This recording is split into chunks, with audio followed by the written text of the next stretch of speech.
शायद जनाब बैरिस्टर असदुद्दीन अवैसी साहब, लाइक कीजिए, मुझे आज सब्सक्राइब खुशी है कीजिए और लोगों तक उत्तर ज्यादा प्रदेश से आने ज्यादा के लिए। शेयर कीजिए। आज पहली मर्तबा मैं उत्तर प्रदेश में किसी सियासी जलसे में शरीक हुआ हूँ। मुझे बताया गया था कि उतरौला के हमारे उम्मीदवार डॉक्टर अब्दुल मन्नान साहब है,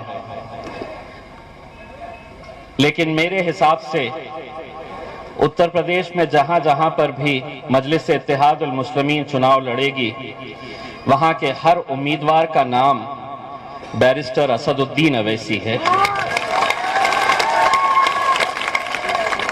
चेहरा डॉक्टर मन्नान साहब का हो सकता है, वोट आप डॉक्टर मन्नान साहब को देंगे, लेकिन इस वोट के जरिए जीत हासिल होगी सही मानों में किसी की, तो वो मेरे ख़ायद बैरिस्टर असदुद्दीन अवैसी साहब की जीत होगी। इतने सालों तक मेरे भाइयों हमने क्या किया, ये आप भी अच्छी तरह से जानते हैं और मैं भी अच्छी तरह से जानता हूं।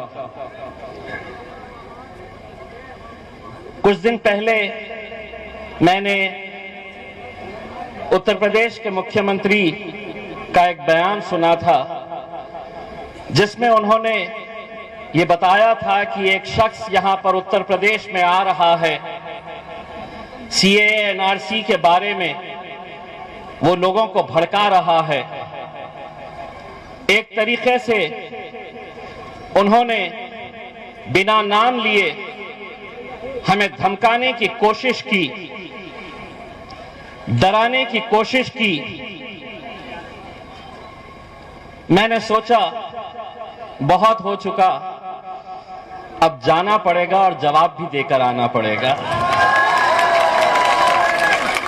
जिस अंदाज में मुख्यमंत्री साहब आपने मेरे ख़ायद बैरिस्टर असदुद्दीन अवैसी साहब के बारे में जो कहा,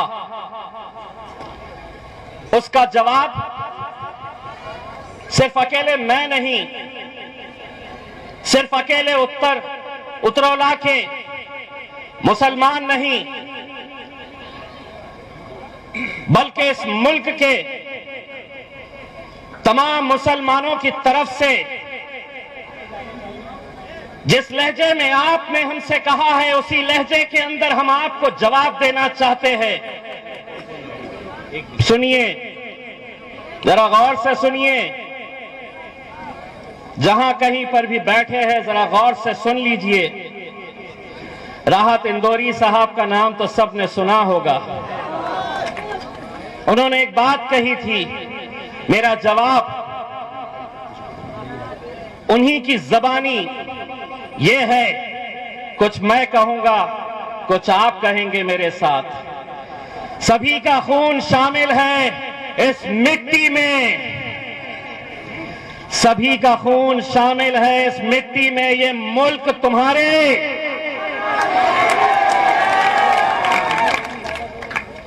उन्हें सुने नहीं आया, ये मुल्क तुम्हारे। आधा मैंने कहा, आधा आपने कहे। अब ये मीडिया वाले जाएंगे,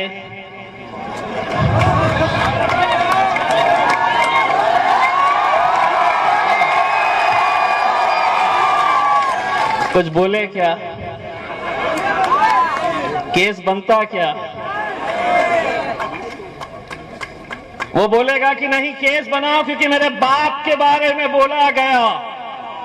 पुलिस वालों को बोलेंगे कुछ तो निकालो, पुलिस वाले बोलेंगे कि साहब नहीं, अब ये बहुत होशियार हो चुके हैं, आधा ये बोलते हैं आधा ये बोलते हैं। वो बोलेगा नहीं कुछ तो बनाओ, पुलिस वाले बोलेंगे बनेगा साहब, ये बनेगा। जानते हैं क्या है बाबा जी का?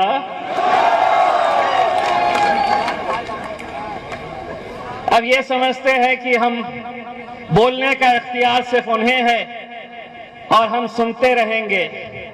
सुनिए, जितने भी सियासतदान, महफिल उनकी सस्ती है, महफिल उनकी सस्ती है, चर्चा किसका होता है तो मेरे शायद बैरिस्टर असदुद्दीन अवैसी साहब का होता है।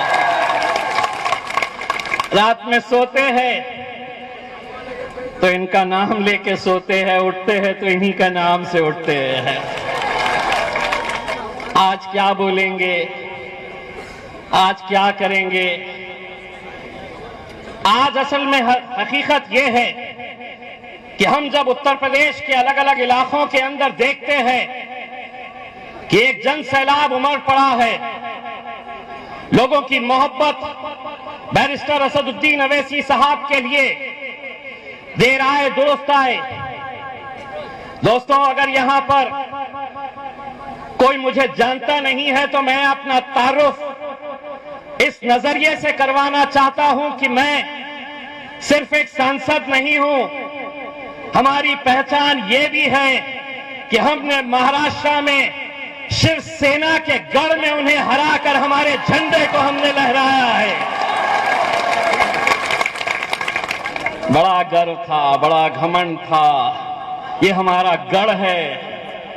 हमने कहे उसी गढ़ में तुम्हें हम, और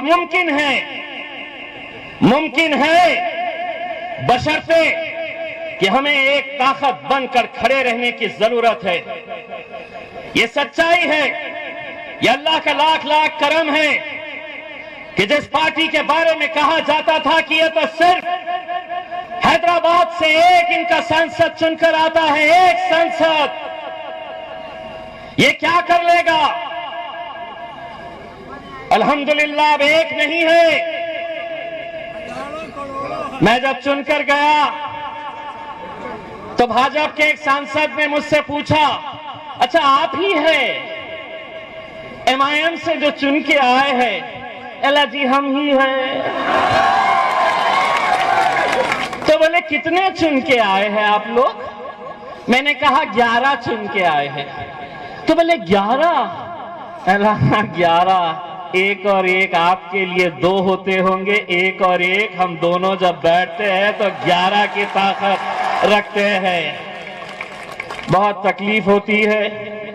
बोले पहले वो तो बोलते थे, अब ये दूसरा भी आया है तो बहुत बोलता है। बोलेंगे, क्योंकि 70 सालों से तुम बोलते थे, हम सुनते थे, अब हम बोलेंगे और तुम्हारे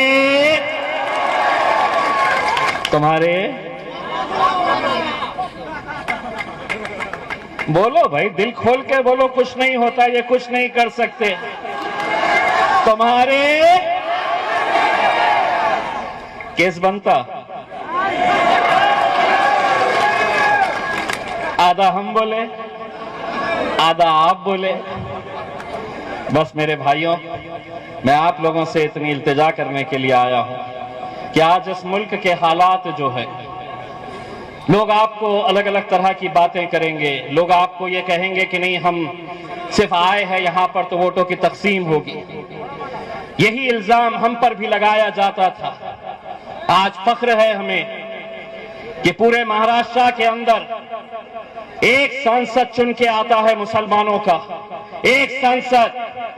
कहां है वो समाजवादी पार्टी के लोग, कहां है वो कांग्रेस के, राष्ट्रवादी कांग्रेस के, कहां है वो शिवसेना के लोग जो कांग्रेस और राष्ट्रवादी के साथ सत्ता बना लेते हैं?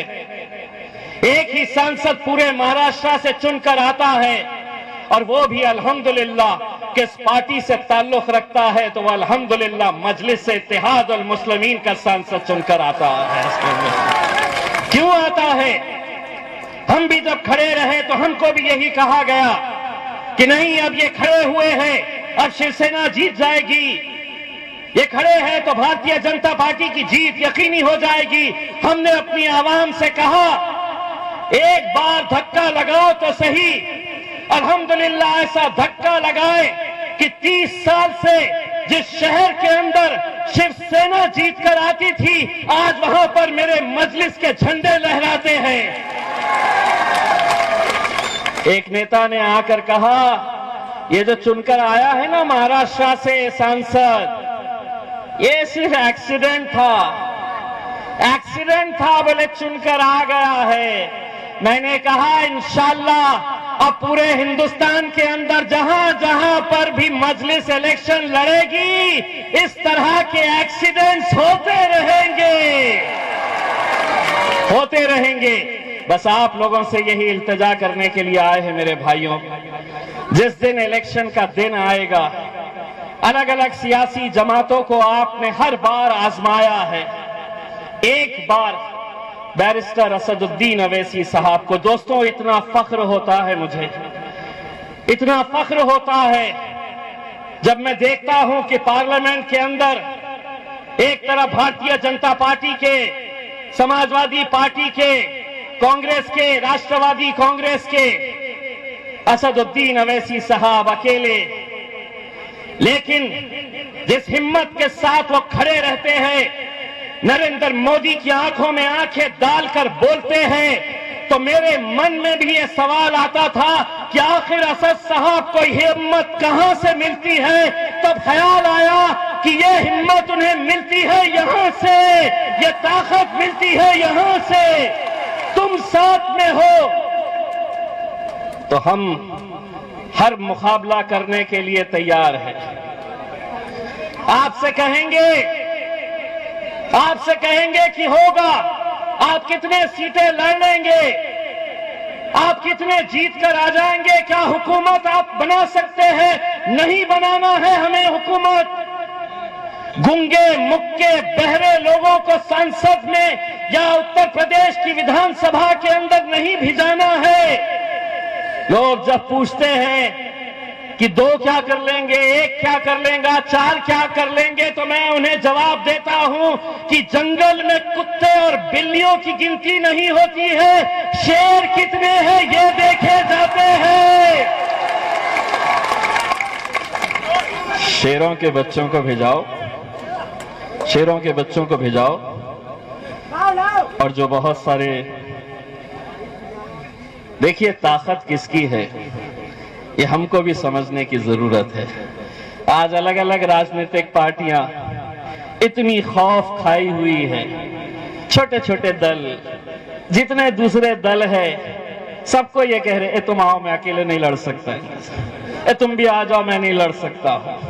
हालात तो ये हो गए हैं कि सारे जुगनू महफिल में बैठ गए हैं और ऐलान ये कर दिया गया है कि इस सूरज को कैसे हटाया जाएगा। मेरे भाइयों, ये इलेक्शन इस मुल्क की तकदीर बदल सकता है। ये इलेक्शन मुसलमानों की तस्वीर बदल सकता है, हमारा मुस्तकबिल बदल सकता है।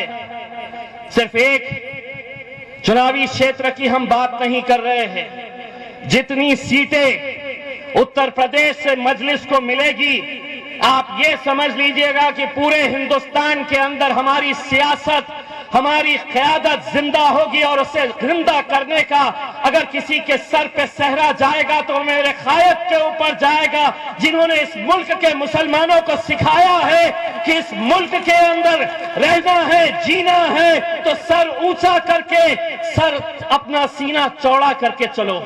ये सीख हमें मिली है।